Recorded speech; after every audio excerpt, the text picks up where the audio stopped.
Sir, मैं कल कांग्रेस के एक सदस्य, इस सदन के एक सदस्य और कर्नाटक के उप मुख्यमंत्री का भाई भी है श्री डी.के. सुरेश, मीडिया के सामने एक स्टेटमेंट दिया है और स्टेटमेंट देते हुए देश का विभाजन का बात की है।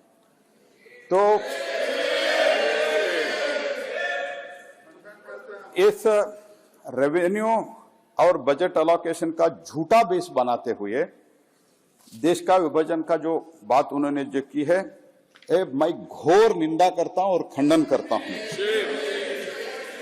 इस एक कांग्रेस का नेता ने संविधान का भी अपमान किया है।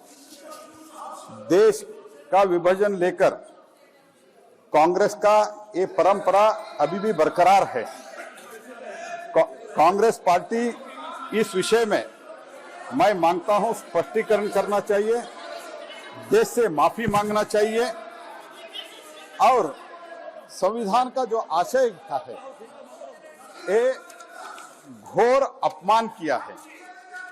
मैं अध्यक्ष जी से मांग करता हूं और निवेदन करता हूं कि इस मामले को जिस संविधान के ऊपर उन्होंने और हम सब लोगों ने शपथ लेते हैं, उस संविधान का अपमान किया है, घोर अपमान किया है। इसीलिए मैं आपसे निवेदन करता हूं, कृपया इस विषय को एथिक्स कमेटी में भेजिए। और मैं कांग्रेस को पूछना चाहता हूं कि आपका रुख क्या है, इसमें आपका रवैया क्या है? आप उसके इस स्टेटमेंट के साथ है?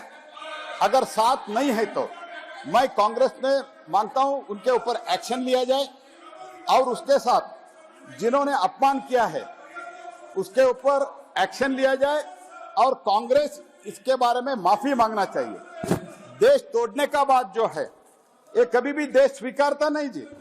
दक्षिण भारत के एक सेपरेट देश के मांग उन्होंने किया है, लेकिन मैं बोलना चाहता हूं, मैं भी दक्षिण भारत से आता हूं, जयशंकर जी भी इधर बैठे हुए दक्षिण भारत से आता है। हम भारत के अखंडता में पूरा निष्ठा रखते हैं, उसमें कोई सवाल नहीं है।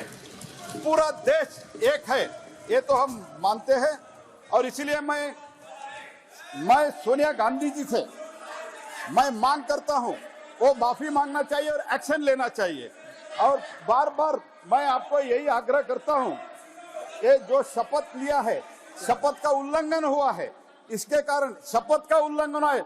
जो डॉक्टर बाबा साहेब भीमराव अंबेडकर रचित संविधान के ऊपर हमने जो शपथ लेते हैं, उस शपथ का अपमान किया है। एक तरफ बाबा साहेब अंबेडकर का भी अपमान किया है। तो इसीलिए मैं आपसे निवेदन करता हूं एथिक्स कमेटी को भेजिए। और दूसरी बात, कांग्रेस को मैं पूछना चाहता हूं, बालू जी आप क्यों उठ गए हैं?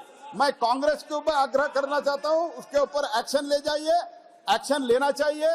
आप अगर एक्शन नहीं लेते हैं, देश ये मानते हैं आप भी देश टुकड़े टुकड़े करने में लगे हुए हैं, ऐसे देश मानते हैं। तो इसीलिए मैं सोनिया गांधी जी से मैं आग्रहपूर्वक मैं डिमांड रखता हूं, एक्शन लिया जाए और माफी मांगना चाहिए, ये मेरा आग्रह है सर।